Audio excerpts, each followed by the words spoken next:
नमस्कार, मैं हूं निधि कुलपति। क्या देश एक गंभीर बिजली संकट की ओर बढ़ रहा है? पिछले कुछ दिनों से देश के तमाम राज्यों की सरकारों के बयानों से तो कुछ ऐसा ही लग रहा है।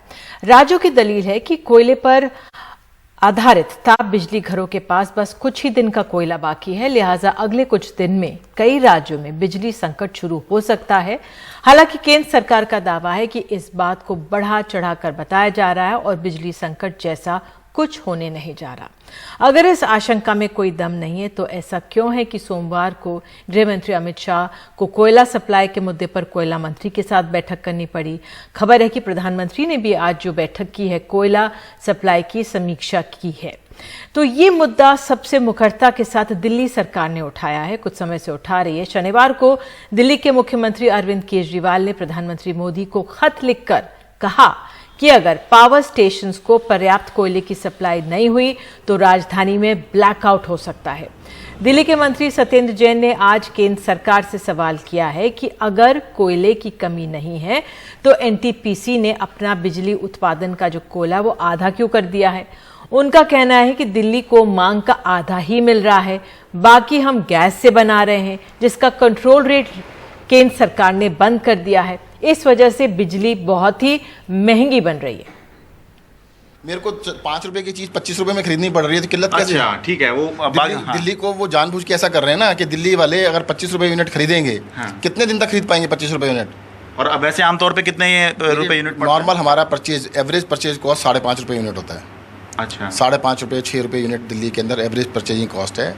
गैस के द्वारा जो बना रहे हैं वो 17 रुपए 25 पैसे यूनिट कॉस्ट पड़ रही है। उस पर ट्रांसमिशन लॉस होते हैं, कलेक्शन लॉसेज होते हैं, सारे लॉसेज मिला के 23 रुपये 24 रुपये पड़ती है। एक्सचेंज से 20 रुपये यूनिट खरीदते हैं, उसके ऊपर फिर से लॉस होते हैं, 25 रुपये पड़ती है। उधर महाराष्ट्र के ऊर्जा मंत्री नितिन राउत ने आज प्रेस कॉन्फ्रेंस करके कहा उनके राज्य में करीब 3000 मेगावाट बिजली की कमी पड़ रही है। इसकी आपूर्ति करने के लिए सितंबर के अंत में राज्य सरकार ने 20 रुपये प्रति यूनिट में बिजली खरीदी, जो अब 17 रुपये यूनिट हो गई है। कोयले की आपूर्ति के लिए राज्य सरकार 1000 करोड़ रुपए दिए हैं। कुछ कंपनियां ऐसी है जिनके साथ राज्य ने बिजली सप्लाई का करार किया था, लेकिन उन्होंने उसे नहीं निभाया और इस मामले में कार्रवाई होगी। राज्य में कहीं भी बिजली कटौती नहीं की जाएगी। नवंबर अंत तक हालात ऐसे ही रहेंगे, इसलिए लोगों को सुबह शाम बिजली संभलकर इस्तेमाल करना होगा। वैसे नितिन राउत को इस मुद्दे पर राजनीति भी दिख रही है।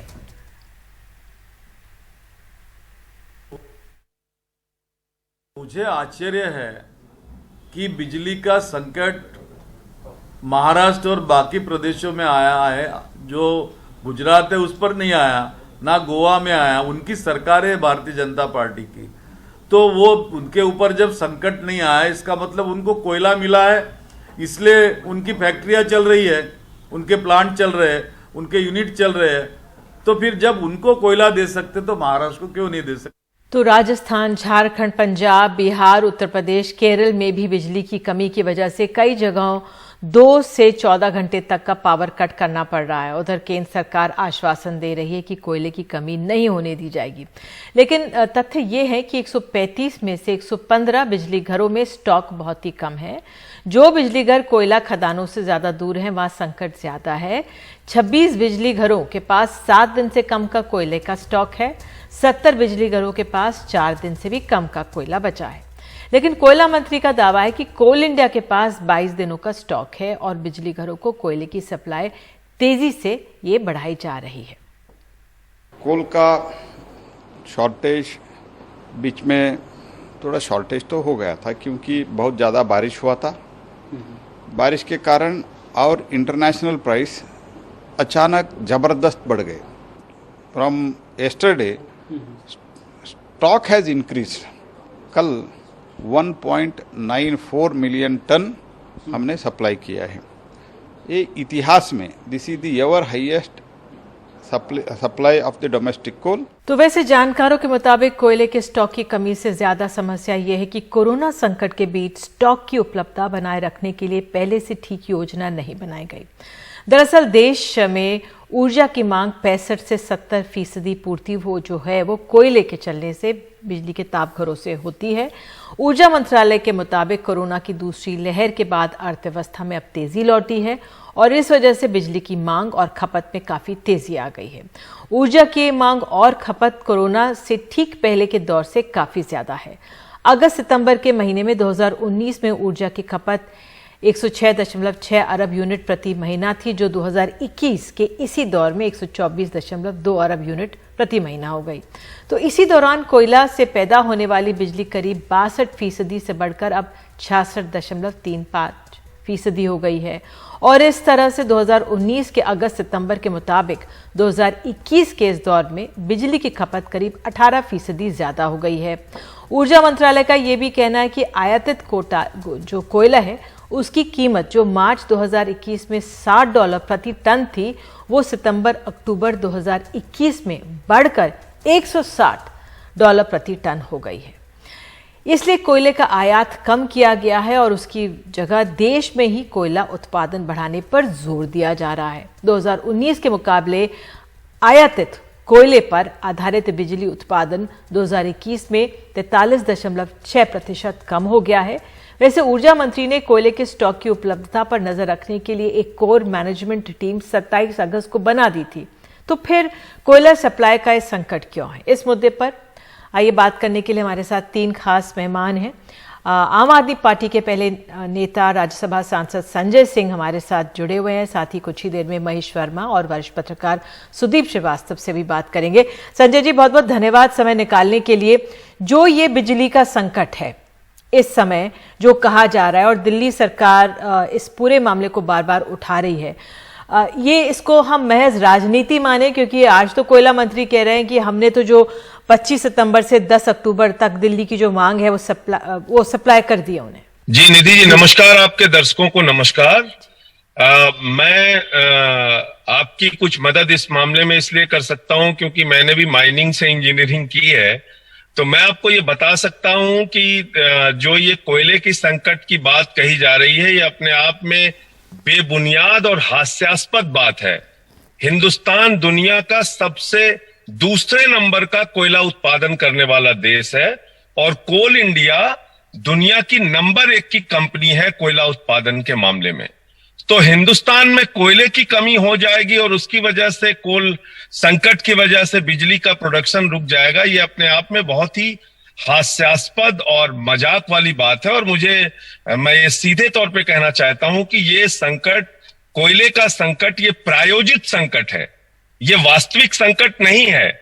और जिस कोरोना काल की आप बात कर रही हैं, मेरे बहुत सारे मित्र कोल माइंस के अंदर इंजीनियर हैं, मैंने उनसे बात की, मैनेजर हैं, बड़े बड़े पदों पे हैं, मैंने उनसे बात की, उन्होंने कहा कि कोई कोयले के उत्पादन में कमी आई ही नहीं है, बल्कि जब कोरोना काल था उस समय में इंडस्ट्रीज बंद थी और बंद होने की वजह से हम लोगों ने कोल स्टॉक करके रखा, क्योंकि कोयले का इस्तेमाल नहीं हो रहा था, कोयले का उत्पादन हो रहा था, कोयले का प्रोडक्शन बंद नहीं हुआ, कोयला स्टॉक में रखा गया, इंडस्ट्रीज बंद थी, इसलिए कोयले का इस्तेमाल कम हुआ। दूसरी बात, आप ये समझ लीजिए कि कोयले की माइनिंग और ये थर्मल प्लांट्स का क्या सिस्टम होता है। जितनी भी माइंस होती हैं, जैसे मान लीजिए महानदी कोल फील्ड है, तो महानदी कोल फील्ड के अंदर जितनी माइंस होंगी वो सारी माइंस लिंकेज होती हैं। कौन सी माइंस से कोयला किस थर्मल प्लांट को जाएगा, कौन सी माइंस से कोयला किस इंडस्ट्री को जाएगा, किस पावर प्लांट को जाएगा, ये सब पहले से तय होता है निधि जी। तो ये कोई संभव ही नहीं है कि अचानक कोयले का संकट ऐसे पैदा हो जाए, ये मतलब अविश्वसनीय है। क्यों? क्योंकि एक शिफ्ट में अगर ओपन कास्ट माइंस हो या अंडरग्राउंड माइंस हो, अगर एक शिफ्ट में भी कोयले का प्रोडक्शन कम हुआ तो अधिकारियों से बाकायदा एक्सप्लेनेशन मांगी जाती है, अधिकारियों से बाकायदा पूछताछ होती है। तो अपने आप में ये सारी बातें बड़ी हास्यास्पद हैं। तो संजय जी, आपको क्यों लगता है ये प्रायोजित है? क्या खास तौर से दिल्ली की परेशानी या दिल्ली सरकार की परेशानी बढ़ाने के लिए? मैं खाली दिल्ली को लेके नहीं बोल रहा हूं, मैं दिल्ली को लेके खाली नहीं बोल रहा हूं। इस वक्त मैं आपको ये बताना चाहता हूं कि आमतौर पे 5 रुपए, 3 रुपए, कई बार 2-2.5 रुपए में भी बिजली जो है वो राज्य सरकारों को मिल जाती है, वो चाहे दिल्ली हो या दूसरे राज्य हो। लेकिन जब इस तरह का संकट आपने पैदा कर दिया तो अभी 20-20 रुपए यूनिट बिजली खरीदनी पड़ी और उसमें बहुत सारे प्राइवेट प्लेयर्स को फायदा हुआ। तो आखिर ऐसा क्यों किया सरकार ने? निजी कंपनियों को फायदा पहुंचाने के लिए और महंगी बिजली लोगों को खरीदनी पड़े राज्य सरकारों को, इसकी वजह से आपने ऐसा संकट प्रायोजित कर दिया जिसकी वजह से चंद बड़े प्लेयर्स को, प्राइवेट प्लेयर्स को इसमें बहुत बड़ा फायदा हुआ होगा, क्योंकि 20-20 रुपए यूनिट बिजली खरीदनी पड़ी और वो भी 20 रुपए इसलिए कि 20 रुपए मैक्सिमम लिमिट है। अगर ये संकट की बात नहीं हुई होती, कोयले के संकट का ये पूरा मामला नहीं खड़ा किया गया होता, तो मैं समझता हूं कि 5 रुपए, 7 रुपए, 2 रुपए, 3 रुपए जिसकी जो कॉन्ट्रैक्ट होते हैं उसके हिसाब से कोयला बिजली खरीद रहे होते राज्य सरकारें। ठीक है संजय जी, मैं आऊंगी इस पे कि किसको इससे फायदा हुआ होगा, लेकिन जो सत्ता पक्ष है वो ये भी कहना चाह रहा है कि जो दिल्ली सरकार का बजट खराब हो रहा है, क्योंकि आपकी मुफ्त की बिजली, सस्ती बिजली देने का जो कार्यक्रम है, जो आप सब्सिडी के लिए पैसा रखते हैं, वो अब महंगी बिजली बनाने के लिए, लेने के लिए इस्तेमाल हो रहा है, इसलिए दिल्ली सरकार आहत है ज्यादा। मैं इसीलिए तो कह रहा हूं कि सिर्फ दिल्ली सरकार को नहीं, उत्तर प्रदेश में पूछ लीजिए कितनी महंगी बिजली खरीदनी पड़ रही है, या जिन महाराष्ट्र से पूछ लीजिए कितनी महंगी बिजली खरीदनी पड़ रही है। सिर्फ दिल्ली का सवाल नहीं है, ये सवाल पूरे देश में आपने खड़ा कर दिया अनावश्यक कोयले के उत्पादन की कमी और संकट दिखा के। आप मुझे बताइए निधि जी, कोयला कोई घर की सुई थोड़ी है कि खोजने से नहीं मिल रही है, और आप सो रहे थे, आपको पता नहीं चला स्टॉक में कमी हो गई। अरे भाई, माइन से सीधे कोयला निकलता है, जहां पे वैगन रहते हैं वहां पे वो सीधे गाड़ियों से में लगता है, और जिन कंपनियों के साथ माइंस का कॉन्ट्रैक्ट होता है, लिंकेज होती है, वहां पे सीधे वो कोयला चला जाता है। ठीक है, तो मिसमैनेजमेंट की बात हो सकती है, पहले कदम क्यों नहीं उठाए गए जी? और जितने जैसे मान लीजिए एक माइंस से 500 टन कोयले का उत्पादन हो रहा है और किसी कंपनी को वो 250 टन दे रहे हैं, तो बाकी जो 250 टन बचेगा वो स्टॉक में रखा जाता है। तो मतलब कोयले की कमी हो गई हिंदुस्तान में। ठीक है संजय, लेकिन आप ये भी देखिए, ठीक है, आपकी बात मतलब सही है कि ये प्रायोजित है, समझ में नहीं आ रहा कि ऐसा क्यों किया सरकार ने। ठीक है, ये आप सही के आप ये कह सकते हैं कि ये प्रायोजित है, लेकिन कल हमने देखा गृह मंत्री ने बैठक ली है, चिंता है सरकार को। आज प्रधानमंत्री ने बैठक ली है, शायद इसके बारे में भी चर्चा हुई है। तो आपका क्या आरोप है, सरकार क्यों इस पर समीक्षा कर रही है अगर चिंता नहीं है सरकार को? तो ये सब कुछ नाटक और प्रायोजित है। मैं आपको फिर दोहरा रहा हूं, कोयले का संकट हिंदुस्तान में है ही नहीं। कोल इंडिया के चेयरमैन का बयान सुन लीजिए, उन्होंने साफ तौर पे कहा कि भाई कोयले के स्टॉक की कोई कमी नहीं है। कुछ राज्य भाजपा की कुछ राज्य सरकारों ने, जैसे उत्तर प्रदेश को ही देख लीजिए, उन्होंने कोल इंडिया का हजारों करोड़ रुपए बकाया कर रखा है, तो आपको कोयला कैसे मिलेगा? वो एक समस्या हो सकती है, लेकिन कोयले के स्टॉक की कमी ये शुद्ध रूप से प्रायोजित संकट है, ऐसा बिल्कुल नहीं है। आपका अंत में संजय आखिरी आरोप पे जाना चाहूंगी, क्यों सरकार किसको फायदा पहुंचाना चाह रही है? SCCL में भाई आप सोचिए निधि जी, छत्तीसगढ़ में कोयला, मध्य प्रदेश में कोयला, बिहार में कोयला, झारखंड में कोयला, महाराष्ट्र में कोयला, उड़ीसा में, कर्नाटक में, उत्तर प्रदेश के कुछ हिस्सों में कोयले की कमी हिंदुस्तान में हो गई, मतलब, और सरकार को बिल्कुल पता नहीं चल पाया। ये एक प्रायोजित संकट है जिसकी वजह से कुछ चंद कंपनियों को इसमें हजारों करोड़ों का मुनाफा होगा। और कल को आप देखिए, आप ये एक सवाल आपको सरकार से और पूछना चाहिए। अगर आप डिस्कशन में शामिल नहीं हो रहे, लेकिन मेरे साथ महेश शर्मा है बीजेपी के, जो ब्लॉक्स प्राइवेट प्लेयर्स को दिए गए, अंतिम सवाल, जो ब्लॉक्स प्राइवेट प्लेयर्स को दिए गए, उन्होंने आज तक प्रोडक्शन कितनी माइनिंग, उन्होंने कितनी अपनी माइन शुरू की, कितने कोल ब्लॉक्स में उन्होंने प्रोडक्शन शुरू किया? ठीक है, चलिए तो आप जुड़े और आपने अपनी चिंताएं व्यक्त की हैं, दिल्ली को लेकर ही नहीं, पूरे देश को लेकर और इस कोयला संकट को लेकर। बहुत बहुत धन्यवाद संजय, आप जुड़े हमारे साथ। और अब हमारे साथ महेश शर्मा, बीजेपी के नेता, और पत्रकार सुदीप श्रीवास्तव मौजूद हैं। तो अगर मैं महेश जी पहले आपसे पूछ लूं, जो तमाम आरोप आम आदमी पार्टी ने लगाए हैं, उनका कहना है कि ये प्रायोजित है और ये सब ड्रामा हो रहा है कुछ प्राइवेट प्लेयर्स को फायदा पहुंचाने के लिए। देखिए, ये ड्रामा कौन कर रहा है, प्रायोजन किसका है, और ऐसा ये क्यों कर रहे हैं, इसको थोड़ा सा निधि जी आपको समझना होगा। देखिए, ये तो सच है जो एक मीडिया रिपोर्ट आई कि 14 दिन का जो है एक रिजर्व रख के हर एक थर्मल पावर जो है बिजली उत्पादन करता है। लेकिन अचानक जो है 7 राज्यों में जो है वो 4 दिन का, 7 दिन का, 8 दिन का रह गया था। उसको लेकर जो है हाय तौबा मची, और उस हाय तौबे को जो है उसका किस तरह से बेनिफिट उठाया जाए, ये देखिए, मतलब ये किस तरह की कलाबाजी है, किस तरह का मतलब महेश जी, इन लोग का राजनीतिक हमारे हथकंडा है। जैसे इतने बड़े देश में हाय तौबा की स्थिति क्यों आई? सवाल तो ये हाँ, है मैं ना, वही- मैनेजमेंट क्यों नहीं दीदी, ठीक से अगर- किया गया? जी, मैं वहीं पे आ रहा हूं, आप ही की बात पे आ रहा हूं, आप ही की चिंता पे आ रहा हूं। मेरा सिर्फ ये निवेदन है कि जब ये बात आई तो सत्येंद्र जैन जी ने आज से 1 हफ्ते पहले कहा कि इस देश में जो है, मतलब आप ये समझ लीजिए, दिल्ली का कोयले से कोई लेना देना नहीं। एनटीपीसी कोयले से बिजली का उत्पादन करती है, उसका आकलन इन्होंने कर लिया और कहा कि 2 दिन का ही सिर्फ कोयला बचा हुआ है दिल्ली में जो है, वो अब बिजली गुल। नहीं, और दिल्ली मतलब सरकार को इसके लेना लिए जो देना है महेश जी, क्योंकि उनकी एक योजना चल रही है, और अगर एनटीपीसी का जो सत्येंद्र जैन ने का आधा प्रतिशत 50% घटा दिया जाता है तो मुश्किल में हो जाएगी। खैर, मेरे पास हमारे मैं साथ वहीं आ सुदीप रहा जी हूं, मैं वहीं आ रहा हूं। चलिए हम मुझे सुदीप अगर जी से बात आप- कर लेते हैं। आप- सुदीप आपके जी, लिए- हाँ। आप इस संकट को जरा हमारे दर्शकों को बता दें। आऊंगी महेश फिर जी, आपकी बात कंप्लीट नहीं होगी, मैं आपका आ रही हूँ समझ आपके में नहीं पास, आएगा। आऊंगी बब्बू। सुदीप, मैं आऊंगी। सुदीप जी, इस संकट को जरा समझाइए, वाकई क्या ये सिर्फ प्रायोजित है? देखिए, बुनियादी बात यह है निधि जी कि कोयले का स्टॉक पावर प्लांट पर और कोयले का स्टॉक माइंस पर, ये 2 एकदम अलग अलग चीजें हैं। कोयले का अगर उत्पादन पूरा हो रहा है, जैसा कि खुद कोल इंडिया कह रही है, जैसा कि पिछले 6 महीने के रिकॉर्ड बताते हैं कि 282 मिलियन टन अप्रैल से सितंबर 2020 में उत्पादन हुआ था, उसके मुकाबले 315 मिलियन टन, लगभग 14 से 15% अधिक कोयले का उत्पादन इस 6 महीने में हुआ है।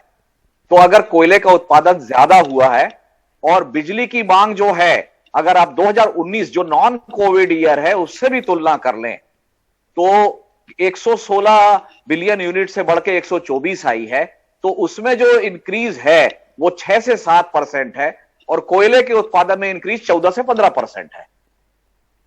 तो अगर कोयले का उत्पादन ज्यादा हुआ है तो फिर उस स्थिति में यह कहना कि ब्लैकआउट हो जाएगा और बहुत बुरी स्थिति है, ये जो 5-6 दिन लगातार पावर मिनिस्ट्री के हवाले से छपती रही बातें, और इसमें मैं ये भी कहूंगा कि कोल मिनिस्टर ने जो 5 दिन बाद बयान दिया, वो पहले दिन भी ये बयान दे सकते थे क्यों कि नहीं, स्टॉक में कमी नहीं है।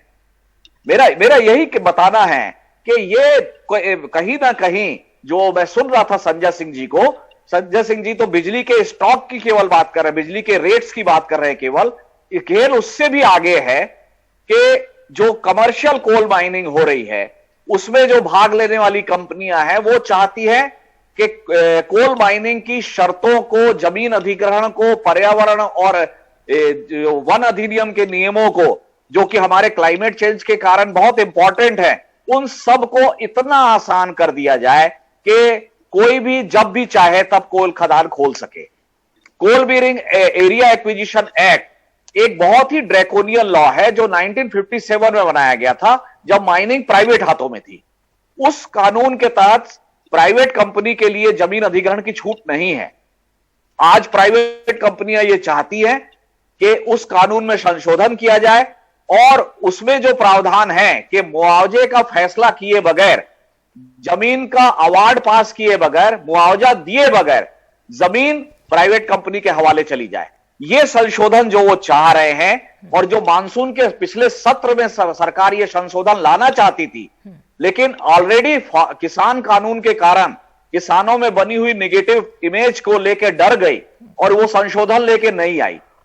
आज इस क्राइसिस का उपयोग किया जा रहा है और उपयोग करके यह कहा जा रहा है कि और कोयला उत्पादन बढ़ाने की बहुत जरूरत है और नई खदानों की जरूरत है, और इसके लिए हमको नई खदानों के लिए नई और जमीनें चाहिए, और वो संशोधन मैं मानता हूं कि संसद के आगामी सत्र में रखा जाएगा और TINA factor, there is no alternate कह के पास कराने की कोशिश की जाएगी। यहां इंपॉर्टेंट यह है निधि जी, एक और चीज आपको बताऊंगा कि कोल इंडिया के विजन डॉक्यूमेंट 2019-20 में यह साफ साफ लिखा हुआ है कि जितनी खदानें 2018 तक आवंटित हो चुकी हैं वे 1000 बिलियन टन टारगेट 2024 तक और 1500 बिलियन टन कोल का उत्पादन 2030 के बाद करने में सक्षम हैं और किसी नए खदान की जरूरत नहीं है।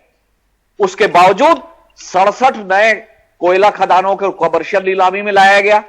पिछले साल 38 कोयला खदानों को नीलामी में लाया गया और 38 में से 17 में किसी ने बोली नहीं डाली, निविदा ही नहीं डाली, प्राइस नहीं खोला। इसका मतलब यह है कि कोल का फ्यूचर उतना नहीं है जितना सरकार उसको बेचना चाह रही है। तो जब सरकार ऐसी चीज बेचना चाह रही है जो बिक नहीं रही है तो उसके लिए क्राइसिस खड़ा करोगे तब शायद उसके लिए बिक्री संभव हो। ये बहुत अहम बात आपने बोली और मैं आपसे संक्षेप में एक चीज और जानना चाहूंगी सुदीप की 70% हमारी जो बिजली की आपूर्ति हम लोग लेते हैं वो कोयले से होती है। क्या ये समय आ गया है कि मिश्रित टेक्नोलॉजी हो जैसे सोलर या हाइडल? जी संक्षेप में, मेरे पास समय बहुत कम है। जी देखिए, बहुत छोटा सा बात है, 56% हमारी बिजली उत्पादन क्षमता कोयले पे आधारित है। लेकिन अगर आप जनरेशन की बात करें तो जनरेशन 70 नहीं 76% तक है। आज हमारे पास 44,000 सोलर, 39,000 विंड, 46,000 हाइडल, 1,29,000 मेगावाट की ऐसी क्षमता है जिस पर कोयले का कोई लेना देना नहीं है। लेकिन हम ऐसे रिसोर्सेस का पूरा उपयोग नहीं कर रहे हैं। खुद सरकार की सेंट्रल इलेक्ट्रिसिटी अथॉरिटी CEA 2029-30 का जो जनरेशन मिक्स का प्रोजेक्शन कर रही है उसमें वो खुद कह रही है कि कोयले पर आधारित हमारी डिपेंडेंस कम होनी चाहिए और 50-50% दोनों का रेशियो आना चाहिए, जो अभी 76-24 है। सरकार उस तरफ बढ़ती दिखती नहीं है। सरकार अपने कुछ निजी उद्योगपतियों को लाभ पहुंचाने के लिए कोयला और कोयला आधारित बिजली को अपने अभी भी प्राइम में रखना चाहती है और वो संजय सिंह जी का आरोप कुछ हद तक सही है कि इससे कुछ उद्योगपतियों को बहुत मुनाफा हो रहा है। बिल्कुल, आप आए और आपने इतनी अहम बातें बताई हैं सुदीप, बहुत बहुत धन्यवाद आपका। तो वाकई में क्या ये कोयला संकट खड़ा किया जा रहा है कुछ लोगों को फायदा पहुंचाने के लिए है? क्या कुछ ऐसे नए और कानून लाने की तैयारी की जा रही है या वाकई में हमारा जो संकट था उससे हम उबर चुके हैं? फिलहाल वो आगे आने वाला वक्त बताएगा। एक छोटा सा ब्रेक हम लोग ले रहे हैं, बने रहिए NDTV इंडिया के साथ।